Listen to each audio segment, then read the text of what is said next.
కూటమి ప్రభుత్వం ప్రజలను మాటలతో మోసం చేస్తుందని, ఏడాది పాలనలో ప్రజలపై తీవ్రమైన భారాలు మోపిందని వైసీపీ నాయకుడు మాజీ ఎమ్మెల్యే రాచమల్లు శివప్రసాద్ రెడ్డి తీవ్ర స్థాయిలో విమర్శించారు. ప్రస్తుత పాలకులు ఇచ్చిన హామీలను నెరవేర్చడంలో పూర్తిగా విఫలమయ్యారని, ప్రజలు వీరి తీరుతో విసిగిపోయారని అన్నారు. ఈ కూటమి ప్రభుత్వం అధికారంలోకి వచ్చి ఏడాది గడిచినా ఏ ఒక్క సంక్షేమ పథకాన్నైనా సక్రమంగా అమలు చేసిందా? ప్రజలకు ఇచ్చిన ఏ ఒక్క హామీనైనా నెరవేర్చిందా? రాష్ట్రంలో అభివృద్ధి ఎక్కడ జరిగిందో చూపించగలరా అని రాచమల్లు శివప్రసాద్ రెడ్డి ప్రభుత్వాన్ని సూటిగా ప్రశ్నించారు.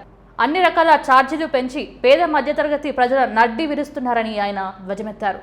విద్యుత్, ఆర్టీసీ బస్సు ఛార్జీలు, నీటి పన్నులు ఇలా అన్నిటినీ పెంచుకుంటూ పోయి ప్రజలపై మోయలేని భారం వేశారని ఆరోపించారు. మోసం, కుట్రలు, వెన్నుపోటు రాజకీయాలతోనే పాలన సాగిస్తున్నారని ఆయన తీవ్ర ఆగ్రహం వ్యక్తం చేశారు. రాప్తాడులో వైసీపీ నిర్వహించిన సిద్ధం సభకు ప్రజలు స్వచ్ఛందంగా తరలి వచ్చారని ఆయన ఆ జనసందోహాన్ని చూసిన తర్వాత కూడా కొందరు దానిని టీడీపీ మహానాడుతో పోల్చడం హాస్యాస్పదంగా ఉందని రాచమల్లు అన్నారు.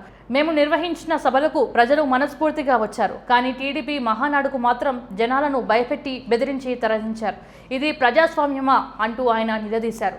ప్రభుత్వం చేసిన అన్యాయాలను, నెరవేర్చని హామీలను ప్రజలకు వివరిస్తూ వైసీపీ ఆధ్వర్యంలో పెద్ద ఎత్తున ఉద్యమాలు నిర్వహిస్తామని శివప్రసాద్ రెడ్డి తెలిపారు.